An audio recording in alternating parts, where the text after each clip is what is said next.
Baiklah semuanya, Assalamualaikum warahmatullahi wabarakatuh. Saya Muhammad Fajar Ramadan. Di sini saya akan menjelaskan proposal saya yang berjudul Pengaruh Penerapan Media Asli pada mata pembelajaran matematika terhadap hasil belajar siswa kelas 3 di Sekolah Dasar Negeri 10 Pananginim, Kabupaten Muara Enim. Di sini saya akan menjelaskan dari latar belakangnya, yaitu pendidikan adalah suatu usaha sadar dan terencana untuk mewujudkan suasana belajar dan proses pembelajaran agar peserta didik secara aktif mengembangkan potensi dirinya untuk memiliki kekuatan keagamaan, pengendalian diri, kepribadian, kecerdasan, akhlak mulia, serta keterampilan yang diperlukan dirinya, masyarakat, bangsa, dan negara. Matematika adalah ilmu dari segala ilmu. Artinya, banyak disiplin ilmu yang dalam kajiannya membutuhkan matematika. Ilmu ini memiliki peranan yang sangat penting dalam kehidupan sehari-hari. Berbagai bentuk simbol, rumus, dalil, ketetapan maupun konsep digunakan untuk membantu perhitungan, pengukuran, penilaian, dan penaksiran. Matematika juga merupakan salah satu bidang studi yang ada pada semua jenjang pendidikan, mulai dari tingkat sekolah dasar hingga perguruan tinggi. Bahkan matematika diajarkan di taman kanak-kanak secara informal. Belajar matematika merupakan suatu syarat cukup melanjutkan pendidikan ke jenjang berikutnya. Karena dengan belajar matematika, kita akan belajar bernalar secara kritis, kreatif, dan aktif. Matematika merupakan ide-ide abstrak yang berisi simbol-simbol. Dalam pembelajaran, guru yang mengajar dan murid yang diajar, dan yang diajarkan adalah mata pembelajaran atau satuan pendidikan tertentu. Mata pembelajaran tersebut salah satunya adalah matematika. Matematika merupakan satuan pendidikan yang membimbing dan melatih murid belajar untuk berhitung, menambah, mengurangi, membagi, dan mengalihkan. Proses berhitung tersebut disebut dengan matematika. Guru dalam hal mengajar harus memiliki keahlian sebagai guru. Salah satunya adalah mampu memberikan motivasi atau minat meningkatkan keinginan anak didik dalam belajar di sekolah. Karena itu, guru harus memiliki benar tentang tujuan mengajar. Secara khusus memiliki dan menentukan metode mengajar sesuai dengan tujuan yang hendak dicapai. Memahami bahan pembelajaran sebaik mungkin dengan menggunakan sumber, cara memilih, menentukan dan menggunakan media, cara membuat teks, cara membuat huruf atau tulisan, dan cara membaca yang baik dan benar, serta berpengetahuan dan memiliki pengetahuan tentang alat-alat evaluasi pembelajaran.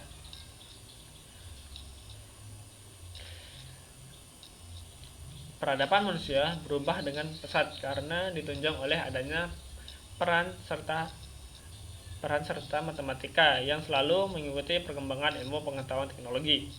Pengetahuan dan keterampilan matematika merupakan salah satu hal yang harus dimiliki siswa agar mampu berpikir, bersikap, dan berbuat demi mencapai keberhasilan hidup sehari-hari di masyarakat. Pada umumnya, matematika merupakan salah satu mata pembelajaran yang kurang diminati siswa, karena kebanyakan dari materi matematika itu bersifat abstrak. Tujuan pembelajaran matematika di sekolah adalah untuk mengembangkan sikap, pola pikir, rasional, kritis, cermat, jujur, efektif, dan efisien, serta bisa menerapkan dalam kehidupan sehari-hari. Ketercapainya tujuan di atas merupakan tolak ukur keberhasilan dalam proses pembelajaran. Kenyataan di lapangan, mutu pendidikan matematika juga telah tergolong memprihatinkan, yang ditandai dengan rendahnya nilai rata-rata matematika siswa di sekolah, lebih rendah jika dibandingkan dengan nilai mata pembelajaran yang lain. Hal ini disebabkan pengusahaan konsep dasar matematika masih kurang, antara lain dalam memahami rumus dan konteks kehidupan yang nyata dengan ilmu matematika. Dalam suatu proses belajar mengajar, dua unsur yang sangat penting adalah metode mengajar dan media pembelajaran. Kedua aspek ini saling berkaitan. Pemilihan salah satu metode mengajar tentu akan mempengaruhi jenis media pembelajaran yang sesuai.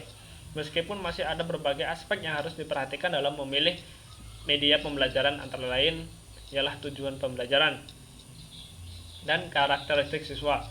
Adapun fungsi utama media pembelajaran adalah sebagai alat bantu mengajar guru.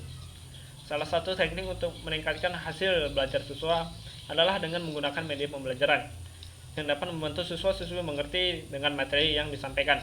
Salah satu media yang dapat digunakan untuk proses belajar mengajar matematika adalah media benda asli.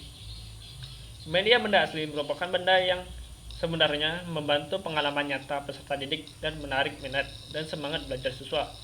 Dengan menggunakan media benda asli akan memberikan rangsangan yang amat penting bagi siswa untuk mempelajari berbagai hal, terutama menyangkut pengembangan keterampilan. Penelitian di Sekolah Dasar Negeri 10 Pananginim Muara Enim ini dilatar belakangi oleh pelajaran matematika merupakan pelajaran pokok dan dianggap sulit sehingga diperlukan pemahaman secara cukup untuk melakukan pengajaran yang telah diberikan, apalagi untuk anak kelas 3 SD. Jadi, untuk mengaktifkan siswa-siswi dalam proses belajar matematika dibutuhkan alat bantu atau media untuk mengaktifkan dan membuat siswa menjadi lebih paham atas materi yang disampaikan oleh gurunya. Hal ini yang melatar belakangi penelitian di Sekolah Dasar Negeri 10 Pananginim.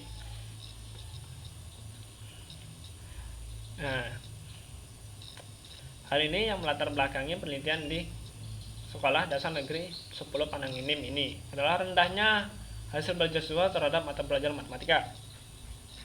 Berdasarkan latar belakang yang telah penulis paparkan di atas, penulis tertarik untuk melakukan penelitian yang mendalam mengenai pengaruh penerapan media asli pada mata pelajaran matematika terhadap hasil belajar siswa kelas 3 di Sekolah Dasar Negeri 10 Pananginim Muara Enim. Nah, di sini kita masuk ke rumusan masalah. Mengacu pada latar belakang masalah di atas, agar penelitian ini terarah, maka penulis memberikan rumusan masalah. Adapun rumusan masalahnya adalah yang pertama, bagaimana penerapan media benda asli pada mata pelajaran matematika kelas 3B di Sekolah Dasar Negeri 10 Pananginim Muara Enim. Yang kedua, bagaimana hasil belajar siswa sebelum dan sesudah diterapkan media benda asli pada mata pelajaran matematika kelas 3B di Sekolah Dasar Negeri 10 Pananginim Muara Enim. Yang ketiga, apakah ada pengaruh penerapan media benda asli terhadap hasil belajar siswa sebelum dan sesudah diterapkan pada mata pelajaran matematika kelas 3B di Sekolah Dasar Negeri 10 Pananginim Muara Enim. Kemudian kita memasuki ke batasan masalah. Agar masalah tidak terlalu luas dan tidak menyimpang dari sasaran serta lebih terarah dan tujuannya dapat tercapai, maka penulis membatasi masalah sebagai berikut. Yang pertama, penerapan media yang dimaksud adalah penerapan media benda asli, jadi yang dipakai dalam proses mengajar mata pelajaran matematika, sub bahasa dan materi pengukuran.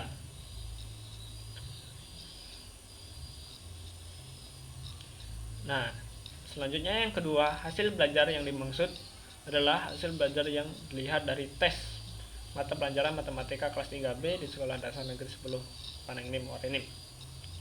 Yang ketiga adalah subjek penelitian adalah siswa kelas 3 di Sekolah Dasar Negeri 10 Pananginim Muara Enim.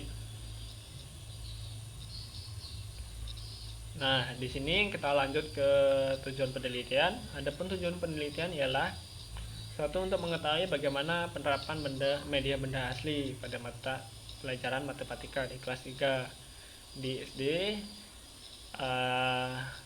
Negeri 10 Pananginim Kabupaten Muara Enim. Yang kedua, untuk mengetahui bagaimana hasil belajar siswa sebelum dan sesudah diterapkan media asli tersebut. Nah, yang ketiga, untuk mengetahui apakah ada pengaruhnya penerapan media yang asli terhadap hasil belajar siswa dan sebelum sesudah pada mata pelajaran matematika. Kemudian manfaat peneliti, yaitu yang pertama bagi guru. Hasil penelitian ini diharapkan dapat menjadi bahan masukan bagi guru yang di sana dalam meningkatkan kreativitas dalam mengajar dan menarik bagi siswa. Kemudian yang bagi siswa yaitu untuk meningkatkan kerjasama dan meningkatkan hasil belajar siswa, khususnya pada mata pelajaran matematika. Yang kemudian bagi peneliti, hasil peneliti ini dapat menjadi bahan masukan bagi pengembangan wawasan dalam ilmu pengetahuan serta dapat menyikapi secara profesional kondisi nyata di Sekolah Dasar Negeri 10 Pananginim, Kecamatan Muara-Enim. Baiklah teman-teman, selanjutnya kita memasuki ke bagian berikutnya, yaitu kerangka teori. Nah, di sini saya memiliki kerangka teori. Yang pertama ada pengertian benda asli, pengertian media benda asli. Nah, di sini ada pengertian media. Kata media berasal dari bahasa Latin medium, yang secara harfiah dapat diartikan sebagai perantara atau pengantar. Dalam bahasa Arab, media adalah perantara atau pengantar pesan dari pengirim kepada penerima pesan. Adapun media secara umum adalah alat bantu proses belajar mengajar. Media sebagai alat bantu yang berguna dalam kegiatan belajar mengajar, yang dapat mewakili sesuatu yang tidak dapat disampaikan oleh guru dalam menggunakan kata-kata ataupun kalimat. Pada intinya, alat bantu atau media pendidikan meliputi segala sesuatu yang dapat membantu proses menyampaikan tujuan pendidikan. Nah, yang berikutnya ada pengertian media benda asli. Menurut Mulyani Sumantri dan Johar Permana menyatakan bahwa media benda asli merupakan benda yang sebenarnya membantu pengalaman nyata peserta didik dan menarik minat dan semangat belajar siswa. Media benda asli juga termasuk media atau sumber yang dikembangkan sebagai komponen sistem instruksi untuk mempermudah proses pembelajaran. Kemudian masuk ke langkah-langkah penggunaan media benda asli. Yang pertama, guru menyiapkan tujuan pembelajaran. Yang kedua, guru menginstruksikan apa yang akan dikerjakan pada proses pembelajaran, sehingga guru memperlihatkan benda asli dan menunjukkan bentuknya kepada peserta didik.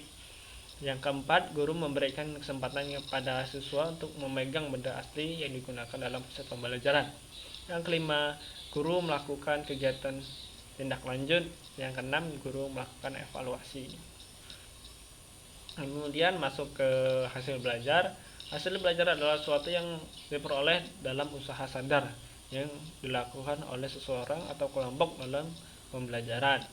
Setelah melakukan usaha atau setelah mengikuti pembelajaran, maka akan didapat penilaian atau hasil dari proses pendidikan.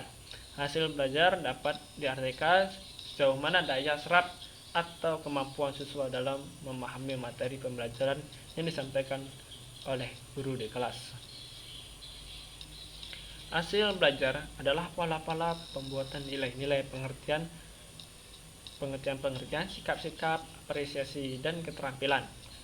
Dan hasil belajar adalah kompetensi atau kemampuan tertentu baik kognitif, afektif maupun psikomotorik yang dicapai atau dikuasai peserta didik setelah mengikuti proses belajar mengajar. Yang berikutnya yaitu matematika. Matematika berasal dari bahasa Latin mathein atau mathema, yang berarti belajar atau hal yang dipelajari. Matematika dalam bahasa Belanda disebut wiskunde atau ilmu pasti, yang kesemuanya berkaitan dengan penalaran. Ciri utama matematika adalah penalaran deduktif, yaitu kebenaran suatu konsep atau penyataan disebut sebagai akibat logis dari kebenaran sebelumnya, sehingga berkaitan antara konsep atau pernyataan dalam matematika bersifat konsisten.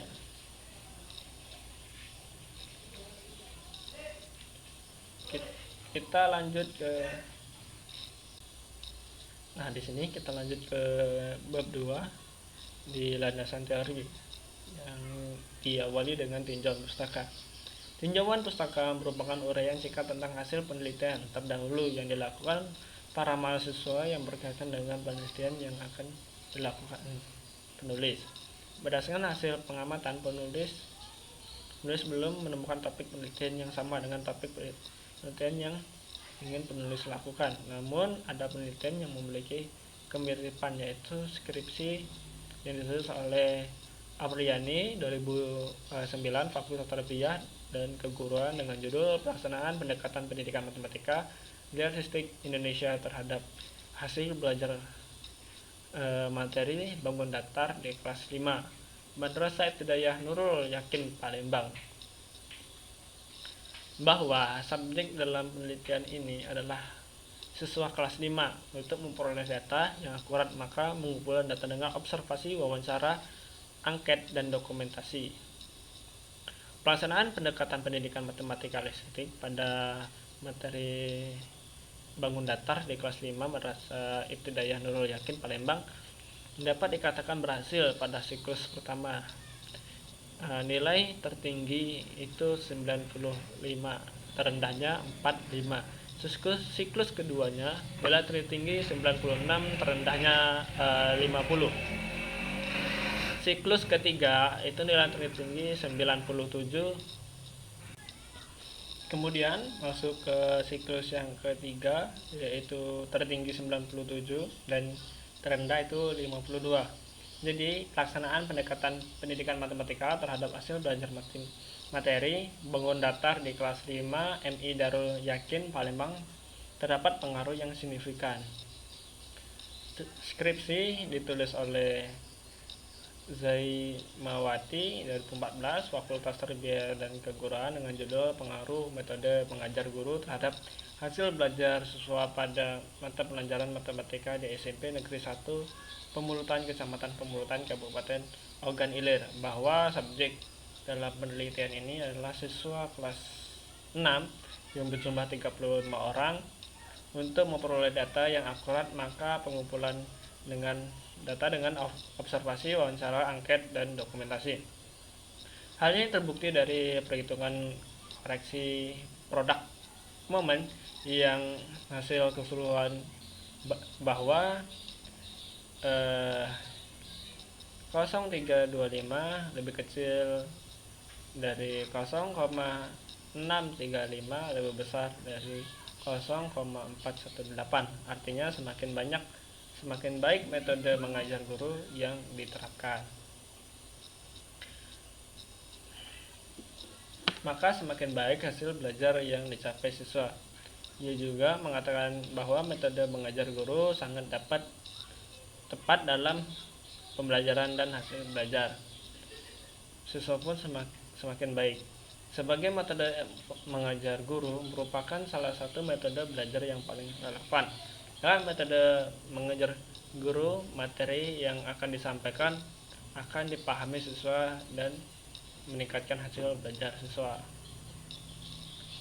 Kemudian skripsi dari Suswanti 2013 dengan judul Penerapan Metode Diskusi untuk meningkatkan hasil belajar siswa pada mata pelajaran matematika di kelas 12 MA Riyad Palembang, bahwa pembelajaran dengan menggunakan metode diskusi terlibat adanya perubahan aktivitas pada siswa yang perlu diperhatikan, bahwa sebaiknya dalam pemilihan metode disesuaikan dengan isu bahan pembelajaran, dan apabila metode tersebut sudah sesuai maka guru berupaya untuk menerapkannya. Kemudian di sini ada lagi skripsi yang ditulis oleh Dina Mariana 2010 dengan judul Upaya Guru Meningkatkan Hasil Belajar Matematika melalui Model Pembelajaran Group Investigation. Studi kasus di kelas 5 Madrasah Ibtidaiyah Negeri Bitis Kecamatan Gelombang Kabupaten Muara Enim. Hasil penelitian ini menunjukkan bahwa penerapan model pembelajaran group investigation memiliki dampak positif dalam meningkatkan hasil belajar siswa, ditandai dengan ketuntasan belajar dan dalam setiap siklus, yaitu pada siklus 1 51,85%, yang kedua itu 92,60%, dan Penerapan model pembelajaran Google Investigation merupakan pengaruh positif, yaitu dalam meningkatkan minat belajar siswa dalam pembelajaran matematika.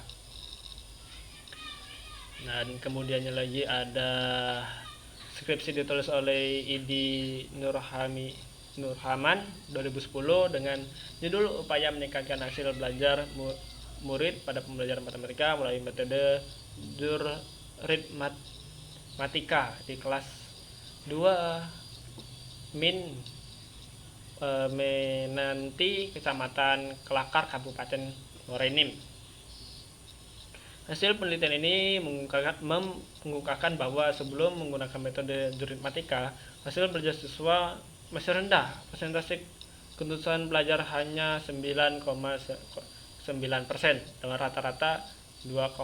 Sedangkan aktivitas dan pemahaman siswa pada pembelajaran matematika, penjumlahan dan pengurangan masih sangat kurang pada tingkat yang dilakukan. Telah terjadi peningkatan yang signifikan pada siklus 1.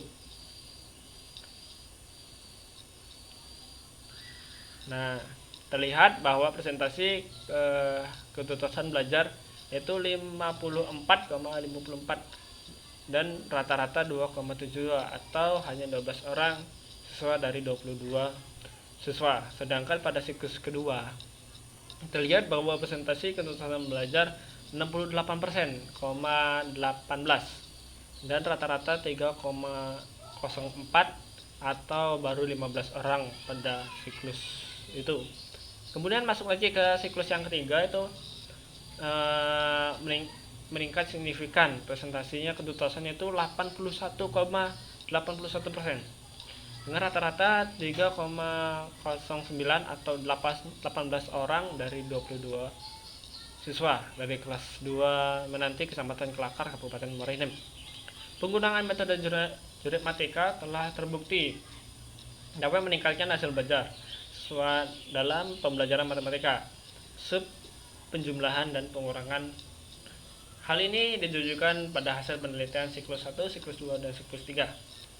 Kajian di atas memang hampir semuanya memiliki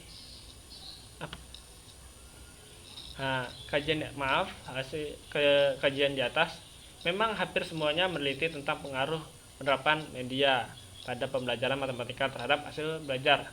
Tetapi yang membedakan penelitian tersebut dengan judul skripsi yang penulis angkat ialah bentuk penerapan media itu sendiri pada mata pembelajaran matematika dan tempat penelitiannya. Atas pertimbangan tersebut, kemudian penulis memutuskan untuk meneliti secara langsung keadaan yang sebenarnya di lapangan seperti apa. Penulis menetapkan judul penelitian ini sebagai judul skripsi, yaitu pengaruh penerapan media asli pada mata pembelajaran matematika terhadap hasil belajar siswa kelas 3 di Sekolah Dasar Negeri 10 Panang Enim, Muara Enim.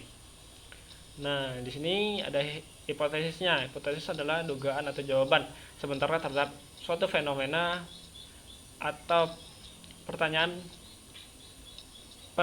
peneliti yang dirumuskan setelah peneliti mengkaji suatu teori.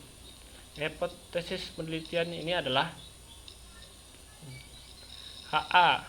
Terdapat pengaruh yang signifikan antara penerapan media benda asli pada mata pelajaran matematika terhadap hasil belajar siswa, dan HU-nya tidak terdapat pengaruh yang signifikan antara penerapan media benda asli pada mata pelajaran matematika terhadap hasil belajar siswa-siswa di kelas 3 Sekolah Dasar Negeri 10 Panang Enim, Kelurahan Muara Enim, Kecamatan Panang.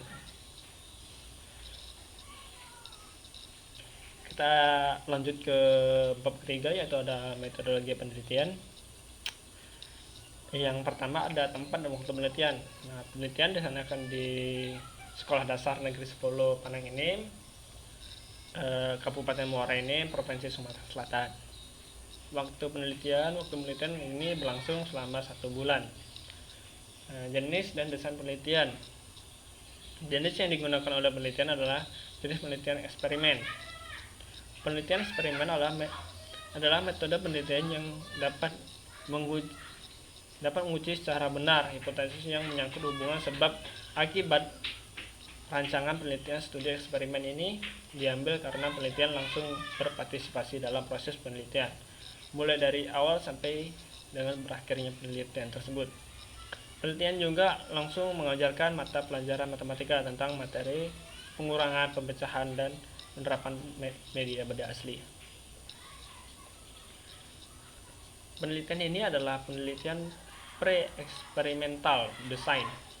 Dikatakan pre-eksperimental design karena desain ini belum merupakan sungguh-sungguh, karena masih terdapat variabel luar yang ikut berpengaruh dalam terbentuknya variabel dependent. Jadi hasil eksperimen yang merupakan variabel dependent itu bukan semata-mata dipengaruhi oleh variabel independen. Hal ini dapat terjadi karena tidak adanya variabel kontrol dan sampel yang dipilih secara random. Adapun penelitian yang penulis lakukan ini menggunakan penelitian eksperimen one group pre-test post-test design.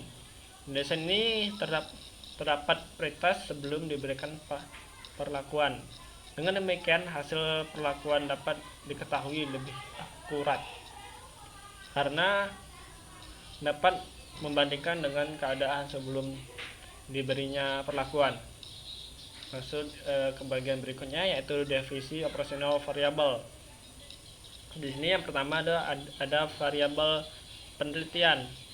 Kata variabel berasal dari bahasa Inggris variable dengan arti ubahan, fokus tak tetap atau gejala yang dapat berubah-ubah. Dalam penelitian ini terdapat dua variabel pokok, yaitu media benda asli sebagai variabel pengukur pengaruh, hasil belajar siswa sebagai variabel terpengaruh. Untuk lebih jelasnya dapat dilihat pada sketsa di proposal saya. Nah, variabel dalam penelitian ini adalah penerapan media benda asli sebagai variabel X-nya dan hasil belajar siswa sebagai variabel Y, sebagaimana digambar di proposal saya ya.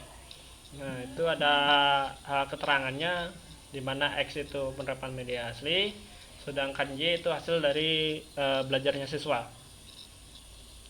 Kemudian masuk ke definisi operasional.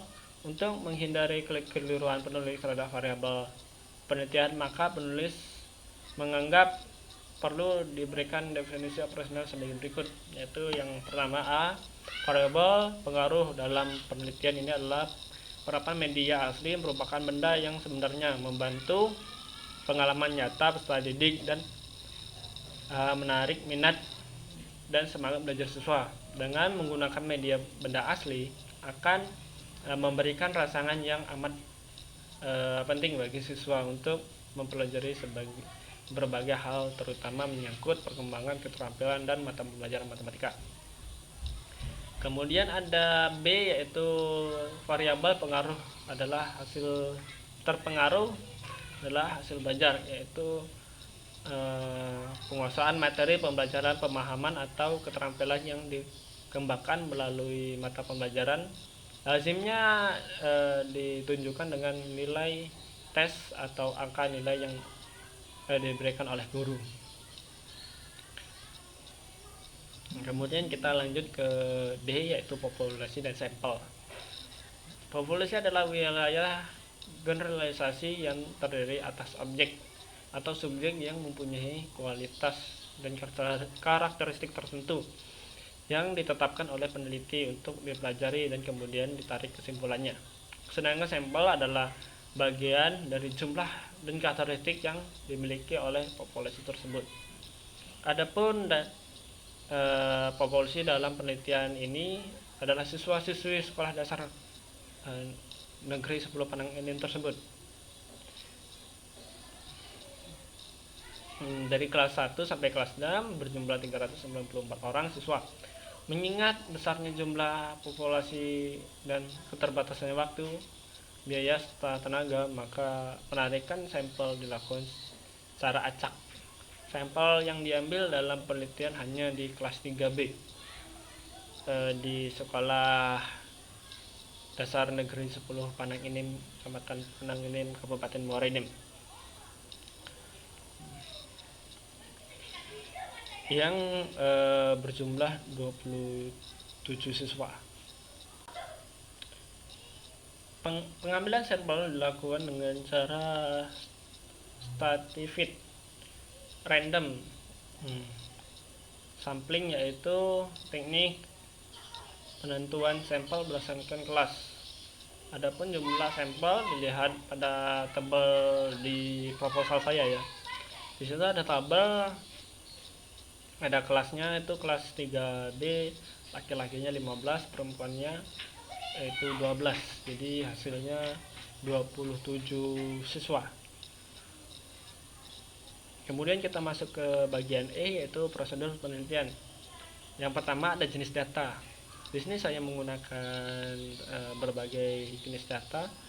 Peneliti ini menggunakan dua jenis data, yaitu kuantitatif dan kualitatif. Data kuantitatif adalah data hasil observasi atau pengukuran yang dinyatakan dalam angka-angka. Penelitian ini menggunakan data kuantitatif berupa data yang menunjukkan angka seperti pretest dan posttest dan yang berkaitan dengan permasalahan yang diteliti. Kemudian ada data kualitatif, adalah data yang dihasilkan oleh hasil observasi atau pengukuran yang terdapat dalam sampel dan tidak dapat dinyatakan dalam angka-angka. Data ini diperoleh hasil observasi dan dokumentasi dari pihak sekolah dan berupa kalimat meliputi pelaksanaan evaluasi. Kemudian di sini ada sumber data. Sumber data penelitian ini bersumber dari data primer dan data sekunder. Sumber primer adalah siswa kelas 3 yang menjadi subjek penelitian, sedangkan sumber data sekunder itu dari kepala sekolah, guru, tenaga administrasi, buku-buku atau literatur dan dokumentasi sekolah yang berhubungan dengan penelitian ini. Kemudian ada teknik pengumpulan data.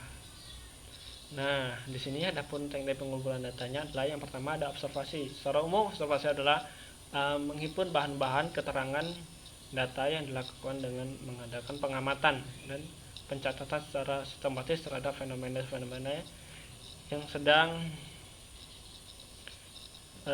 dijadikan sasaran pengamatan.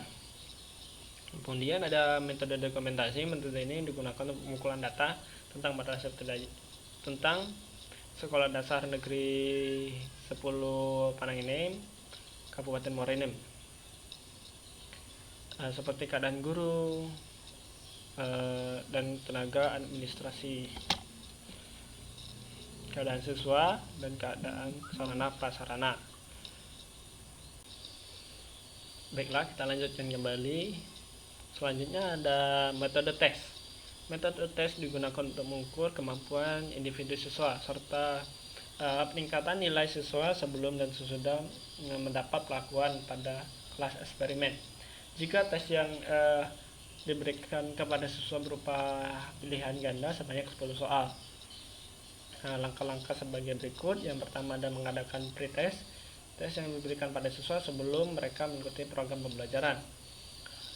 Soal-soal dalam pretest berbeda sebagai bahan perbandingan dengan hasil post-test setelah siswa mengikuti program pembelajaran. Nah, di sini ada post-testnya. Mengadakan post-test yaitu evaluasi. Jika pretestnya diberikan sebelum mengikuti proses pembelajaran, maka post-testnya diberikan setelah siswa mengikuti pembelajaran. Dan yang diberikan pada post-test adalah soal yang sama dengan pretest. Nah, yang kemudian ada G, itu teknik analisis data. Terlebih dahulu data dikumpulkan, kemudian direkapitulasi, selanjutnya dianalisis dan di deskriptif kumulatif, yaitu dengan cara membahas, menjabarkan, menguraikan, dan mencari hubungan masalah yang telah dianalisa, kemudian ditarik kesimpulan secara deduktif. Analisa pada penelitian ini menggunakan rumus statistik T untuk dua sampel kecil N kurang dari 30, sedangkan kedua sampel kecil itu sama lain mempunyai penilaian atau hubungan. Adapun rumus yang digunakan yaitu yang pertama mencari D. Bisa teman-teman lihat sendiri di proposal saya. Kemudian yang kedua itu menjumlahkan D. Yang ketiga mencari mean. Yang keempat menguadratkan D. Yang kelima mencari devaluasi standar dari Defense SDD. Yang keenam ada mencari standar error dari mean deviance. Nah, yang ketujuh mencari T dengan rumus TO sama dengan MD per SEMD. Yang kedelapan memberikan interferensi terhadap T. Yang kesembilan menarik kesimpulan hasil penelitian. Nah, mungkin teman-teman itu saja yang saya dapat sampaikan. Lebih dan kurangnya saya mohon maaf. Pada Allah saya mohon ampun. Saya akhiri. Wassalamualaikum warahmatullahi wabarakatuh.